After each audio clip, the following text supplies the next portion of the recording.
नमस्कार बच्चों, आप सबका सबकी पाठशाला पे स्वागत है। और आज की क्लास में हम जनसंख्या जो कि क्लास 9 का ज्योग्राफी का यानी भूगोल का 6 चैप्टर है वो हम कवर करेंगे। और मेरी पूरी कोशिश होगी कि इस एक लेक्चर में ही आपका ये पूरा चैप्टर जो है वो कवर हो जाए, ठीक है। और इस उम्मीद के साथ इस चैप्टर की छोटी छोटी बातें, छोटी छोटी चीज़ें जो हैं वो कवर करते हुए हम आगे बढ़ते हैं, ठीक है।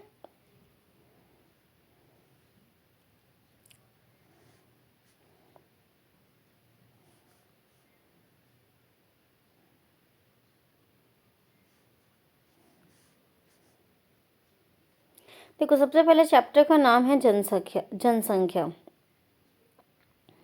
तो जनसंख्या होता क्या है?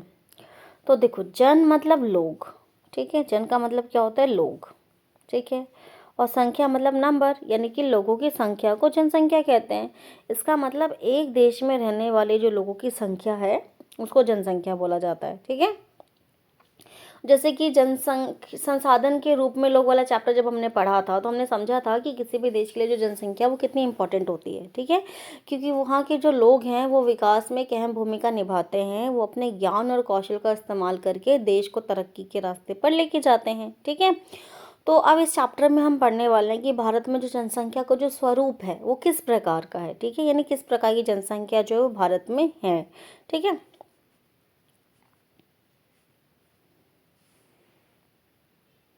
समाज एवं अर्थव्यवस्था के विकास में मानव का एक महत्वपूर्ण योगदान होता है। मानव संसाधन का निर्माण एवं उपयोग तो करते ही हैं, वे स्वयं ही विभिन्न गुणों वाले संसाधन होते हैं। कोयला तब तक चट्टान का एक टुकड़ा था जब तक कि मानव ने उसे प्राप्त करने की तकनीक का आविष्कार करके उसे एक संसाधन नहीं बनाया। प्राकृतिक घटनाएं जैसे बाढ़ या सुनामी जब किसी भी घनी आबादी वाले गांव या शहर को प्रभावित करता है तभी वे आपदा बनते हैं। इसलिए सामाजिक अध्ययन में जनसंख्या एक आधारीय तत्व है। यह एक संदर्भ बिंदु है जिसमें दूसरे तत्वों का अवलोकन किया जाता है तथा उसके अर्थ एवं महत्व ज्ञात किए जाते हैं। जनसंख्या आपदा एवं विनाश का अर्थ केवल मानव के लिए महत्वपूर्ण है। उनकी संख्या, वितरण, वृद्धि एवं विशेषताएं या गुण पर्यावरण के सभी स्वरूपों को समझने एवं उनका विवेचन करने के लिए मूल पृष्ठभूमि प्रदान करता है, ठीक है। यानी कि जनसंख्या जो है वो महत्वपूर्ण है क्योंकि वो क्या करता है, जो भी संसाधन उपलब्ध है प्रकृति में उनका वो उपयोग करता है अपनी ज़रूरतों को पूरा करने के लिए, ठीक है। तो इसमें देखो बहुत अच्छा एग्जाम्पल दिया हुआ है कि कोयला जो है वो एक पहाड़ का, एक चट्टान का हिस्सा है जब तक कि हम उसका इस्तेमाल नहीं करते, ठीक है। और उस चट्टान से जो कोयला निकाला है मनुष्य ने अपने ज्ञान और कौशल का इस्तेमाल करके कोयले का इस्तेमाल करना शुरू करा, उससे बिजली बनानी शुरू करी, ठीक है। तो इस प्रकार से हम क्या कह सकते हैं कि जो मानव है वही जो है वो क्या करता है, संसाधन का जो उपयोग है उसको वो संभव बनाता है। मानव पृथ्वी के संसाधन का उत्पादन एवं उपभोग करता है। इसलिए यह जानना आवश्यक है कि एक देश में कितने लोग निवास करते हैं, वे कहाँ एवं कैसे रहते हैं, उनकी संख्या जो है संख्याओं में वृद्धि क्यों हो रही है और उनकी कौन कौन सी विशेषताएं हैं। भारतीय जनगणना हमारे देश के लिए जनसंख्या से संबंधित जानकारी हमें प्रदान करता है, ठीक है। यानी कि अब जैसा कि हमने पढ़ा कि जनसंख्या कितना ज़रूरी है, ठीक है। मतलब हमें ये जान कि जो लोग हैं वही सब कुछ है, ठीक है। तो अगर लोग इतने महत्वपूर्ण हैं तो हमें ये जानना ज़रूरी है कि कितने लोग भारत में रहते हैं, ठीक है। उनमें कितने बूढ़े हैं, कितने जवान हैं, ठीक है, कितने पढ़े लिखे हैं, कितने अनपढ़ हैं, ठीक, कितने महिलाएं हैं, कितने पुरुष हैं, कितने बच्चे हैं। ताकि सरकार के लिए पास जब आंकड़ा होगा तो उस हिसाब से वो क्या करेगी, देश के जो भी योजनाएं हैं वो उस हिसाब से बनाया जाएगा, ठीक है। और जो विकास के जो कार्यक्रम है उसी प्रकार से जो है उसको लागू किया जाएगा, ठीक है। जैसे आप सोच सकते हो, मानो कि हमारे घर में मान लो जितने लोग हैं तो उसके अकॉर्डिंग ही हम चीज़ें करते हैं। भाई उतना ही खाना बनेगा, उतनी ही जगह चाहिए रहने के लिए, उतना ही सभी चीज़ें चाहिए, ठीक है। तो इसी प्रकार से जब अगर हम जानते हैं कि लोगों के अकॉर्डिंग ही सब कुछ होता है, ठीक है। तो इसीलिए ये आंकड़ा भी हमारे पास होना चाहिए कि हमारे देश में कितने लोग रहते हैं, ठीक है। तो इसकी जो शुरुआत हुई थी एक्चुअली में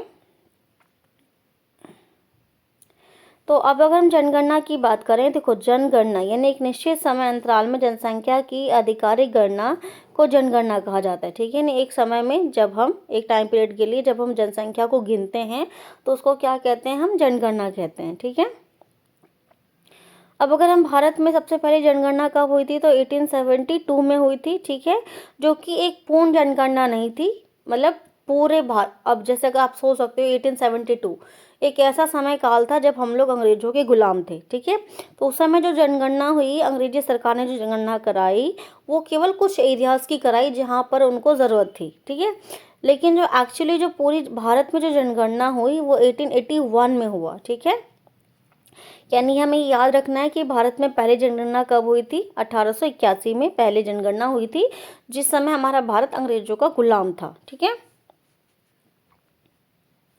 तो इसमें जो भी चीज़ें बच्चों मैं अंडरलाइन कर रही हूँ उसको आप अपने नोट्स में लिखते चले जाना। ठीक है, ताकि आपको अलग से जो है वो नोट्स बनाने की ज़रूरत ना पड़े। ठीक है, तो सबसे पहले जनगणना कब हुई थी, 1881 में हुई थी। ठीक है, इसके बाद से हर साल, हम सॉरी हर साल कह रही हूँ, हर 10 साल पे जो है वो जनगणना होने लगी, यानी एवरी 10 ईयर पर जो है वो जनगणना यानी होती है। ठीक है, लेकिन हमें ये भी याद रखना है, जैसे कि अब मान लो आप 1881 में पहले जनगणना हुई, तो अगली जनगणना जो है 1891 में होगी। ठीक है, उसके बाद अगली जनगणना जो है वो आप इसमें 10 प्लस कर दो तो 1901 में होगा। ठीक है, उसके बाद इसी तरीके से आगे बढ़ता बढ़ता जो लास्ट जनगणना हुई है वो हुई है 2011 में। ठीक है, अगली जनगणना 2021 में होना था, लेकिन क्योंकि इस समय कोविड था तो कोविड की वजह से 2021 में जनगणना नहीं हो पाई। ठीक है, तो जो लास्ट जनगणना हुई है वो 2011 में हुई है, ये आपको याद रखना है।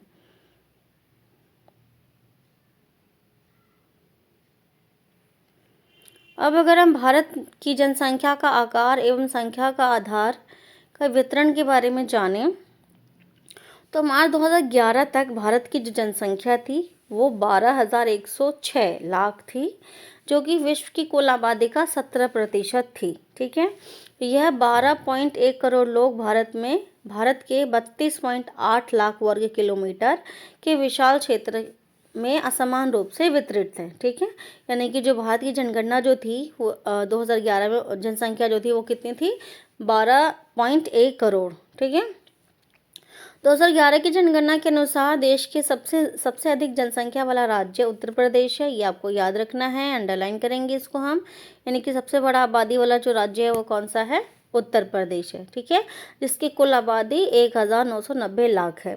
उत्तर प्रदेश में देश की कुल जनसंख्या का 16% हिस्सा जो है वो निवास करता है।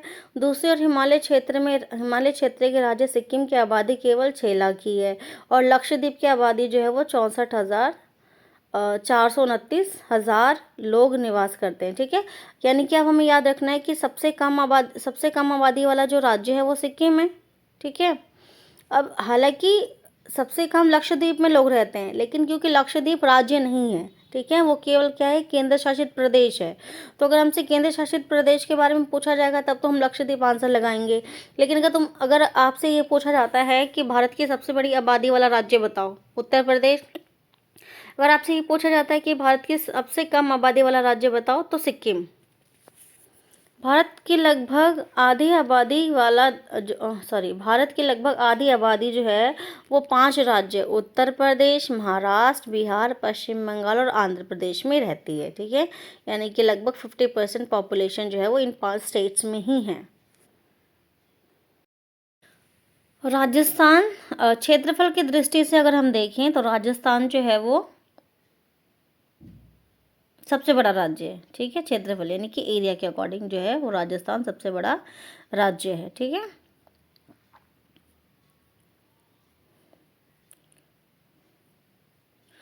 घनत्व के आधार पर भारत में जनसंख्या वितरण, जनसंख्या घनत्व असमान वितरण का एक बेहतर चित्रण प्रस्तुत करता है। प्रति इकाई क्षेत्रफल में रहने वाले संख्या को जनसंख्या घनत्व कहा जाता है। ठीक है, यानी कि प्रति इकाई क्षेत्रफल में रहने वाले, मतलब मान लो 1 वर्ग किलोमीटर में कितने लोग रहते हैं, इसको हम क्या बोलते हैं, जनसंख्या घनत्व बोलते हैं। ठीक है, तो शहरों में जनरली जो जनसंख्या घनत्व है वो ज़्यादा होता है, क्योंकि लोग पास पास और छोटे छोटे जनरली मकानों में रहते हैं। ठीक है, जबकि अगर हम गाँव की बात करें तो गाँव में क्योंकि बड़े-बड़े मकान होते हैं, बड़े-बड़े प्लॉट्स होते हैं, ठीक है? तो वहाँ पर जो आबादी है वो, इसलिए हम क्या कहेंगे कि जो गाँव का जो जनसंख्या घनत्व है वो क्या होता है, कम होता है, ठीक है? ग्रामीण एरिया का। भारत विश्व के घनी आबादी वाले देशों में से एक है। अब यहाँ पे कुछ पॉइंट्स हैं। केवल बांग्लादेश तथा जापान का जनसंख्या घनत्व भारत से अधिक है। बांग्लादेश एवं जापान का जनसंख्या घनत्व अधिक है। 2011 में भारत की जनसंख्या घनत्व 382 व्यक्ति प्रति वर्ग किलोमीटर था, जब बिहार की जनसंख्या घनत्व 1104 व्यक्ति प्रति किलोमीटर है। वहीं अरुणाचल प्रदेश में 17 व्यक्ति प्रति किलोमीटर है, ठीक है? यानी कि अब यहाँ से एक पता चलता है हमें, देखो अगर हम पूरे भारत की बात करें तो 382 जो लोग जो हैं वो प्रति वर्ग किलोमीटर में रहते हैं, ठीक है? लेकिन सबसे ज़्यादा जो जनसंख्या घनत्व है वो कहाँ पर है, बिहार में है, ठीक है? और सबसे कम जो जनसंख्या घनत्व है वो कहाँ पर है, अरुणाचल प्रदेश में है, ठीक है? अब भारत में जो जनसंख्या का जो असमान वितरण है वो क्यों है, इसके बहुत सारे रीजन्स होते हैं, ठीक है? जैसे अरुणाचल प्रदेश एक पहाड़ी एरिया है, ठीक है? तो वहाँ पर वैसे भी जो लोगों की संख्या है वो क्या होती है, कम होती है। तो इसके अलावा और भी बहुत सारे फैक्टर्स हैं। यदि हम 2011 की जनगणना के अकॉर्डिंग देखें तो सबसे ज़्यादा जो जनसंख्या घनत्व है वो बिहार और पश्चिम बंगाल में, ठीक है? और सबसे कम जो जनसंख्या घनत्व है ये है, ठीक है? यहाँ पर पहाड़ी एरिया हो गया, ये भी पहाड़ी एरिया हो गया, और ये सारे स्टेट्स हो गए, ठीक है? तो इसका एक रीज़न ये भी हो सकता है कि ये देखो ये एरिया क्या है, ज़्यादा है, और यहाँ रहने वाले लोग क्या है, कम है। तो इसी वजह से यहाँ पे जो जनसंख्या घनत्व है वो कम होगा, ठीक है? तो हमें एक एग्जाम पॉइंट ऑफ व्यू से जो याद रखना है वो ये याद रखना है कि जनसंख्या घनत्व सबसे ज़्यादा कहाँ पर है, बिहार में है, ठीक है? बिहार और पश्चिम बंगाल, आपको ये याद रखना है। और कम कहाँ पर है, तो अरुणाचल प्रदेश में है।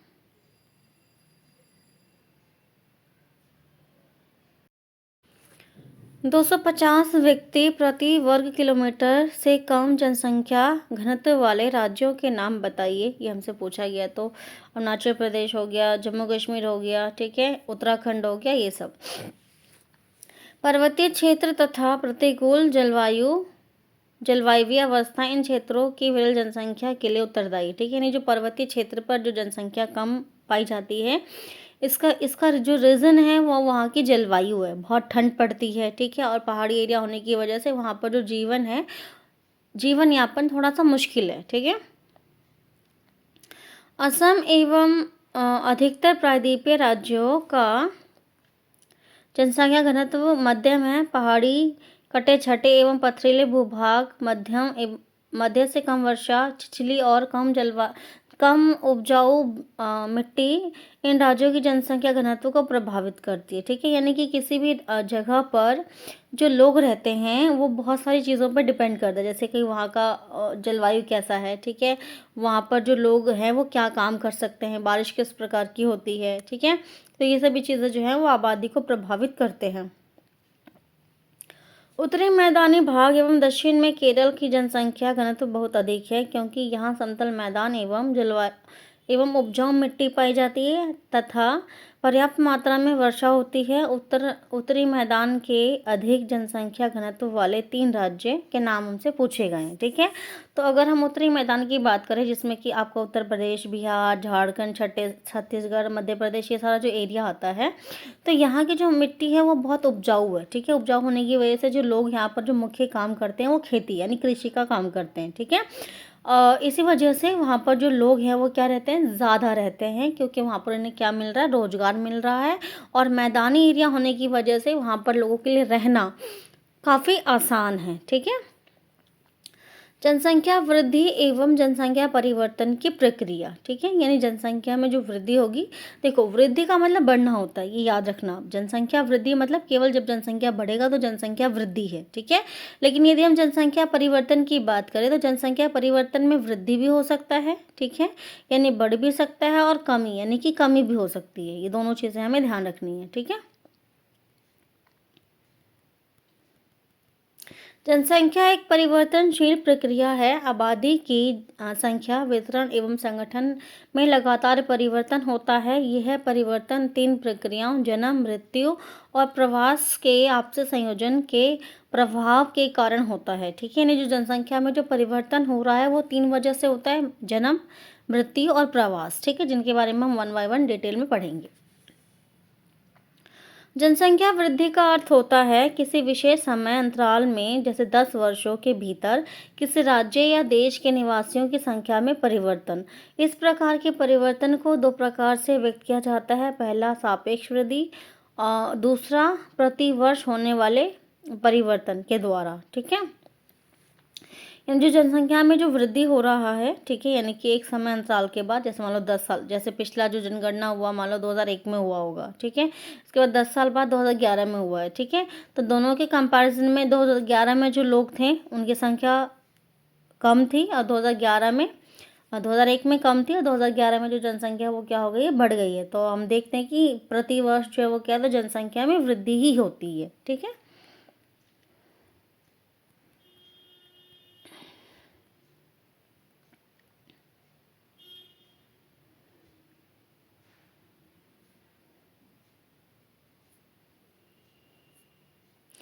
प्रतिवर्ष या एक दशक में बढ़ी हुई जनसंख्या कुल जनसंख्या में वृद्धि का परिणाम है। पहले की जनसंख्या को बाद की जनसंख्या से घटा करके इसे प्राप्त किया जाता है, जिसे निरपेक्ष वृद्धि कहते हैं। ठीक है, यानी निरपेक्ष वृद्धि में क्या है कि जैसे 2011 में जो जनसंख्या थी और 2011 में जो जनसंख्या है, तो 2011 में से 2001 वाले लोगों को घटा करके जो निकलेगा वो क्या होगा, निरपेक्ष वृद्धि होगी। ठीक है, यानी कंपैरिजन कर रहे हैं हम। ठीक है, कि कितना बढ़ा है। मान लो 2011 में था 100 करोड़। ठीक है, और सॉरी 2001 में, और 2011 में हो गया 126 करोड़। ठीक है, तो अब कितना बढ़ गया, 26 करोड़ बढ़ गया, तो ये निरपेक्ष वृद्धि हुआ। ठीक है, लेकिन जब हम केवल डेटा देते हैं कि हाँ 2011 में 126 करोड़ लोग जो है, भारत की जो आबादी है वो 126 करोड़ हो चुकी है, तो इसे हम बोल देंगे सापेक्ष वृद्धि। ठीक है, इसका क्वेश्चन पेपर में आता है, आपको नोट्स में मिलेगा ये। ठीक है, डिटेल में।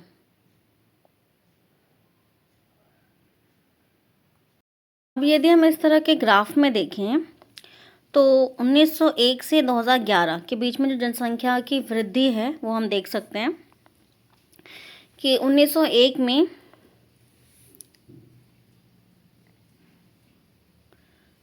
238.40 लाख। ठीक है, और फिर 252, धीरे धीरे धीरे धीरे धीरे, अगर 2011 का अगर हम डेटा देखें तो 1210 लाख जो है 0.19 जनसंख्या जो है वो हो चुकी है। यानी कि प्रति वर्ष 2% वृद्धि दर का अर्थ ये हुआ कि हर साल 100 व्यक्तियों पर 2 व्यक्तियों की वृद्धि हो रही है। इसे वार्षिक वृद्धि दर कहा जाता है। ठीक है, यानी कि जिस दर से, जिस रेट से जनसंख्या बढ़ रही है हर साल, उसको क्या बोलते हैं, हम वृद्धि दर बोलते हैं। ठीक है, भारत की आबादी 1951 में 3,610 लाख से बढ़ करके 2011 में 12,100 लाख हो चुकी है। अब ये हमें आंकड़े भी दिए हुए हैं इसमें। ठीक है, अगर हम प्रति वर्ष वृद्धि दर देखें तो 1951 से 1961 का जो टाइम था वहाँ पे वृद्धि दर 2 से कम था, 1.25 और 1.96।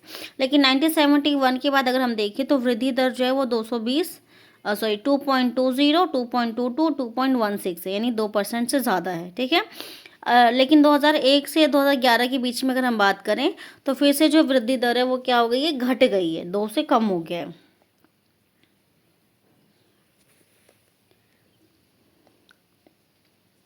ठीक है, चलो आगे स्टार्ट करते हैं।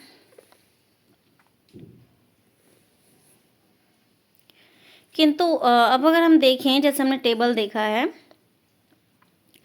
कि 1981 में वृद्धि दर धीरे धीरे जो है वो कम होने लगी 1981 से, और इस दौरान जन्म दर में तेजी से कमी आई। फिर भी केवल 1990 में कुल जनसंख्या 1,820 लाख की वृद्धि जो है वो हो चुकी थी। ठीक है, इस पर ध्यान देना आवश्यक है कि भारत की आबादी बहुत अधिक है, पर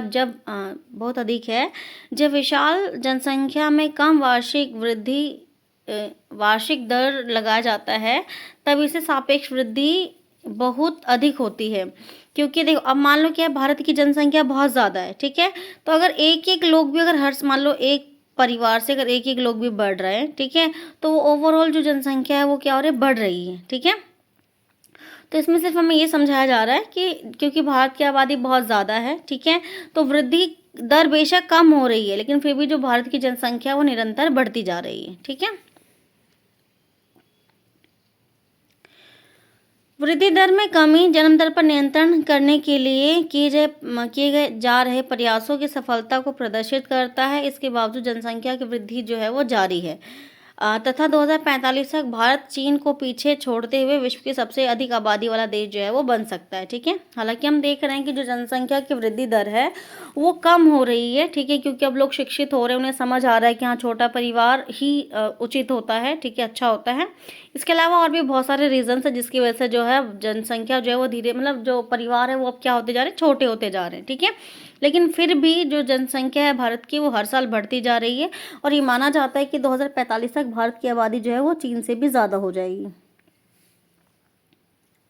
अब यदि हम बात करें जनसंख्या वृद्धि परिवर्तन की प्रक्रिया, तो जनसंख्या में होने वाले परिवर्तन की 3 मुख्य प्रक्रियाएं हैं: जन्म दर, मृत्यु दर और प्रवास। जन्म दर एवं मृत्यु दर दोनों के बीच का अंतर जनसंख्या की प्राकृतिक वृद्धि जो है वो कहलाता है, ठीक है? ये अंडरलाइन होगा। इसके अलावा एक वर्ष में प्रति 1000 व्यक्तियों में जितने जीवित बच्चों का जन्म होता है वो जन्म दर कहलाता है। ये भी आपका इम्पोर्टेंट है, ठीक है? यानी कि अब देखो अगर मान लो हम एक लेते हैं तराजू, ठीक है? सपोज इस तरीके से, ठीक है? अब अगर जन्म लेने वाले जो है वो ज़्यादा है, ठीक है? और मरने वालों की संख्या जो है वो कम है, तो जनसंख्या जो है ऑटोमेटिकली क्या हो जाएगी, बढ़ जाएगी। मान लो यहाँ पर 800 लोगों का 800 बच्चों का जन्म हुआ है और जो मरने वालों की संख्या है वो 400 है, तो ऑटोमेटिकली 400 बढ़ गया है, ठीक है? तो क्योंकि भारत में जो जन्म दर है वो हमेशा ज़्यादा रहा है, जिसकी वजह से हर साल जो है जनसंख्या जो है वो बढ़ी है, ठीक है? वृद्धि हुई है। अब यदि हम बात करें जन्म दर क्या होता है, तो जन्म दर एक रेट होता है, एक दर है जिस हिसाब से हम ये जानने का प्रयास करते हैं कि कितने बच्चों का जन्म जो है वो हो रहा है और आबादी जो है वो कितनी है, ठीक है? तो 1000 हमेशा नीचे रखा जाता है और जितने भी जीवित जन्मे बच्चे होते हैं पूरे देश में उसको ऊपर लिखा जाता है, ठीक है? मान लो 900 है वो, तो 900 ऊपर लिखेंगे हम, ठीक है? तो इस हिसाब से जो है जन्म दर निकाला जाता है। अब अगर जनसंख्या में देखो कमी कैसी होगी, मान लो जन्म दर जो है, मान लो 200 बच्चों का जन्म हुआ है और मृत्यु जो है वो 300 लोगों का हुआ है, ठीक है? तो ऐसे में जो 100 लोग हैं वो कम हो गए हैं, ठीक है? तो जन्म दर और मृत्यु दर इस तरह से जनसंख्या को प्रभावित करता है। एक वर्ष में प्रति 1000 व्यक्तियों में मरने वालों की संख्या को मृत्यु दर कहा जाता है। तो ये भी आप अपने नोट्स में लिखोगे, यानी 1000 व्यक्ति के ऊपर जितने लोगों की मृत्यु हो जाती है वो है मृत्यु दर, ठीक है? यानी मान लो अभी मैंने बताया आप लोग 1000 नीचे रखेंगे, मान लो 500 लोगों की मृत्यु हो गई तो 500 ऊपर रखा जाएगा, तो इस तरीके से मृत्यु दर निकाल जाएगा। ये पूरे भारत का कैलकुलेट होता है, ठीक है? मृत्यु दर में तेज गिरावट भारत की जनसंख्या वृद्धि की दर का मुख्य कारण है, ठीक है? यानी जो जन्म दर जो है भारत में, जन्म दर जो है ये बढ़ रहा है, ठीक है? और जो मृत्यु दर है ये घट रहा है, ठीक है? जिसकी वजह से जनसंख्या जो है वो बढ़ रही है, हमें ये पता होना चाहिए।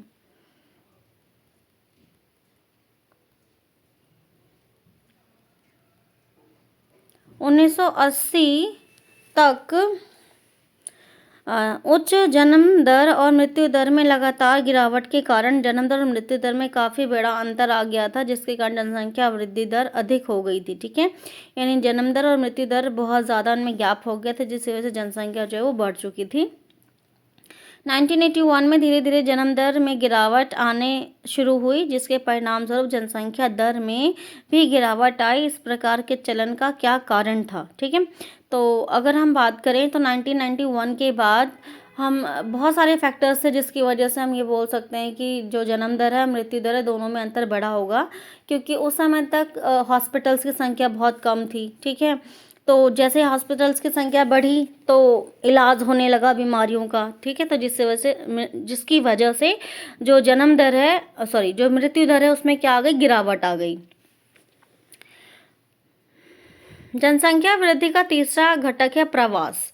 तो अप्रवास होता क्या है, जब लोग एक जगह को छोड़ कर के दूसरी जगह चले जाते हैं तो वो प्रवास कहलाता है, ठीक है। जैसे मान लो नौकरी की तलाश में लोग गांव से शहर की तरफ आते हैं तो वो एक प्रवास है, ठीक है। या शिक्षा के लिए एक जगह से दूसरी जगह जाते हैं तो वो भी प्रवास हुआ। जब हम एक जगह को छोड़ के दूसरी नई जगह पे चले जाते हैं तो वो क्या कहलाता है, प्रवास होता है, ठीक है। प्रवास दो तरह का होता है, हमें ये पता होना चाहिए। एक होता है आंतरिक प्रवास, एक होता है अंतर्राष्ट्रीय प्रवास। तो जो आंतरिक प्रवास होता है वो होता है देश के भीतर, जैसे मान लो हम गांव से शहर आ गए, दिल्ली आ गए, ठीक है, तो वो आंतरिक प्रवास हुआ। लेकिन जब व्यक्ति भारत को छोड़ करके दूसरे देश चला जाता है तो वो होता है अंतर्राष्ट्रीय प्रवास, ठीक है। आंतरिक प्रवास जनसंख्या के आकार में कोई परिवर्तन नहीं लाता है, लेकिन जब यह देश के भीतर जनसंख्या के वितरण को प्रभावित करता है। जनसंख्या वितरण एवं उनके घटकों को परिवर्तित करने में प्रवास की एक महत्वपूर्ण भूमिका है, ठीक है। जैसे मान लो गांव है, ये गांव है, मान लो शहर, ये गांव ए है, ठीक है, और हम दिल्ली हैं, ठीक है। अब मान लो यहाँ से 100 परिवार जो है वो दिल्ली आ जाते हैं, तो यहाँ की आबादी तो कम हो जाएगी लेकिन यहाँ की आबादी बढ़ जाएगी। लेकिन अगर हम पूरे भारत की दृष्टि से देखें तो भारत की आबादी पे तो उसका कोई प्रभाव ही नहीं पड़ा, क्योंकि वो पहले भी इंडिया में थे और आज भी इंडिया में ही है, ठीक है। लेकिन अगर वो मान लो गांव से या दिल्ली से किसी दूसरे देश में चले जाते हैं, ऑस्ट्रेलिया में, अमेरिका में, कनाडा में, तो इससे क्या है, भारत की आबादी जो है वो घट जाएगी, कम हो जाएगी।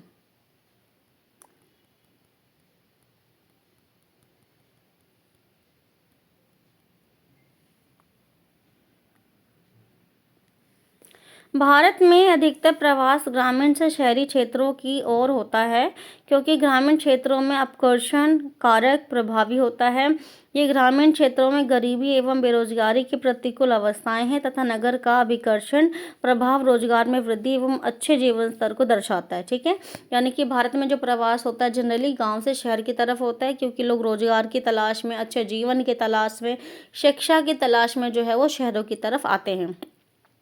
प्रवास जनसंख्या परिवर्तन का एक महत्वपूर्ण घटक है। यह केवल जनसंख्या के आकार को ही प्रभावित नहीं करता है, बल्कि उम्र और लिंग के दृष्टिकोण से नगरीय एवं ग्रामीण जनसंख्या की संरचना में भी परिवर्तन करता है। भारत में ग्रामीण नगरीय प्रवास के कारण शहरों और नगरों की जनसंख्या में नियमित वृद्धि हुई है, ठीक है। यानी कि जो शहरों की जनसंख्या है वो निरंतर बढ़ती जा रही है और ग्रामीण क्षेत्रों में जो जनसंख्या है वो कम होती जा रही है, क्योंकि लोग गाँव को छोड़ करके शहर की तरफ आते हैं रोजगार की तलाश में, ठीक है। 1951 में कुल जनसंख्या का 17.29% प्रतिशत नगरीय जनसंख्या थी, जो 2011 में 31.80% हो गई, जिससे हम ये समझ सकते हैं कि किस प्रकार से जनसंख्या वो निरंतर शहरों में बढ़ती जा रही है, ठीक है। किशोर जनसंख्या भारत की जनसंख्या का सबसे महत्वपूर्ण लक्षण इसकी किशोर जनसंख्या का आकार है। किशोर जनसंख्या का आकार है। यह भारत की कुल जनसंख्या का 5वां भाग है और किशोर प्राय 10 से 19 वर्ष की आयु के होते हैं, ठीक है। तो ये आप अंडरलाइन करोगे कि किशोर अवस्था 10 से 19 वर्ष के लोगों, मतलब बच्चों को इंक्लूड किया जाता है इसमें। किशोरों के लिए पोषण तत्वों की आवश्यकताएं बच्चों और वयस्कों के तुलना में अधिक होती है। कुपोषण से उनका स्वास्थ्य खराब हो सकता है, परंतु भारत की किशोर में पोषक जो है वो अपर्याप्त है। बहुत से किशोर बालिकाएं रक्तहीनता से पीड़ित हैं। विकास की प्रक्रियाएं, उनकी समस्याओं पर पर्याप्त ध्यान नहीं दिया जाता है। विकास की प्रक्रिया में उनकी समस्याओं पर पर्याप्त ध्यान नहीं दिया जाता है। किशोर बालिकाओं की अपनी समस्याओं के प्रति संवेदनशीलता बनाना चाहिए। शिक्षा के प्रसार एवं उसमें सुधार के द्वारा उनमें इस समस्याओं के प्रति जागरूकता जो है वो बढ़ाई जा सकती है, ठीक है। यानी कि भारत की जनसंख्या का सबसे बड़ा आबादी क्या है, 10 से 19 वर्ष के बच्चे हैं, ठीक है, जिसमें लड़के भी हैं, लड़कियां भी हैं। और ये जो उम्र होता है इसमें शरीर में बहुत ज़्यादा वृद्धि होती है, ठीक है, बदलाव आते हैं, जिसकी वजह से उन्हें पोषक तत्व, पौष्टिक आहार की बहुत ज़्यादा ज़रूरत होती है, ठीक है। लेकिन क्योंकि उन पर विशेष ध्यान नहीं दिया जाता है तो उनको बहुत सारी समस्याओं का जो है वो सामना करना पड़ता है। स्पेशली लड़कियों को लड़कियों में रक्त की कमी यानी खून की कमी हो जाती है, जो आगे जा कर के उनके स्वास्थ्य के लिए बहुत ज़्यादा हानिकारक हो सकता है। ठीक है, इसलिए इसे और ध्यान देना भी बहुत ज़रूरी है। बच्चों को जागरूक करना ज़रूरी है कि उन्हें क्या खाना चाहिए, क्या नहीं खाना चाहिए। शिक्षा का प्रसार करना ज़रूरी है, उन्हें समझ आए कि उनके हेल्थ के लिए, उनके शरीर के लिए क्या चीज़ें ज़रूरी हैं। ठीक है,